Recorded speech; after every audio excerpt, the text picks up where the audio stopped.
What if I told you there's a totally legal way to basically double the free money your employers give you for retirement? A way to shave years, maybe even a full decade off your working life. It sounds way too good to be true, but it is written directly into the US tax code, hiding in plain sight. Most financial advice boils down to save more and spend less, which is great advice. But the people who build wealth really fast often look for something else an edge. They find the legal loopholes that let them accelerate their financial game much faster than everyone else. And today, I am going to show you one of their most powerful secrets. While most people are stuck with one retirement plan, a savvy few are turbocharging their savings by using two 401k plans at the same time. They are not breaking any laws, they are just playing the game by the rules, but using those rules to their absolute maximum advantage. In the next few minutes, I will break down the legal loophole that lets you stack employer contributions and sprint towards financial freedom. So stick around, because getting this right could be the difference between retiring at 65 and having the option to retire at 55. All right, let us quickly talk about the path most of us are on. You get a job, you sign up for the company 401k, and you start saving. Your employer might offer a match, which is awesome. It is free money. For 2026, the government says you, the employee, can put in up to $24,500 if you are under 50. If you are a great saver, you work hard to hit that limit every single year, and you feel good about it. But then you hit a wall, you have maxed out what you can put in, and your employer has kicked in their match. But that is capped too. It feels like you have hit the speed limit on your road to retirement. You are doing everything right, playing by the standard rules, but your wealth can only grow so fast.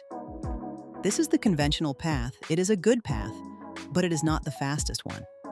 What a select few realize is that the limits you think are holding you back are not quite what they seem. There is a huge misunderstanding of how 401k limits actually work, and that misunderstanding is what separates the standard saver from the super saver. And here it is, the aha moment that changes the whole game. The tax code has two very different, very important limits for 401k plans, and people mix them up all the time.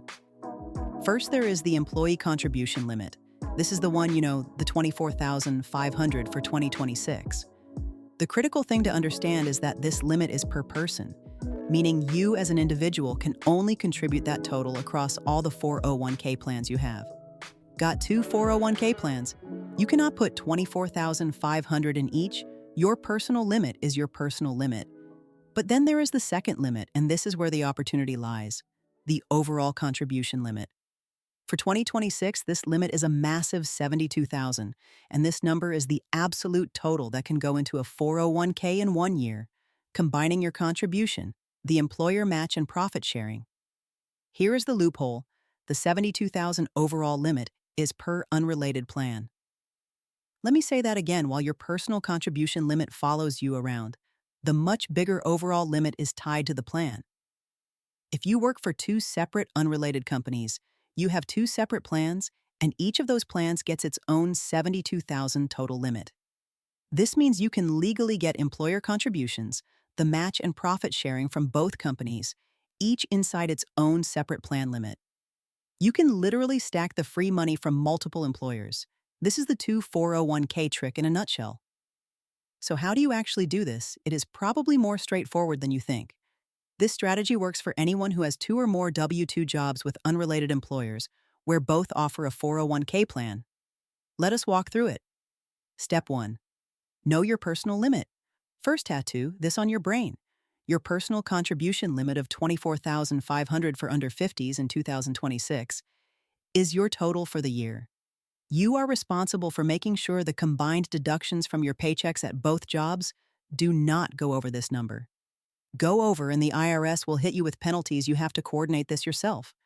For example, you could contribute $12,250 to job A and $12,250 to job B, or split it $20,000 and $4,500. Any combo works as long as it adds up. Step 2, grab both employer matches.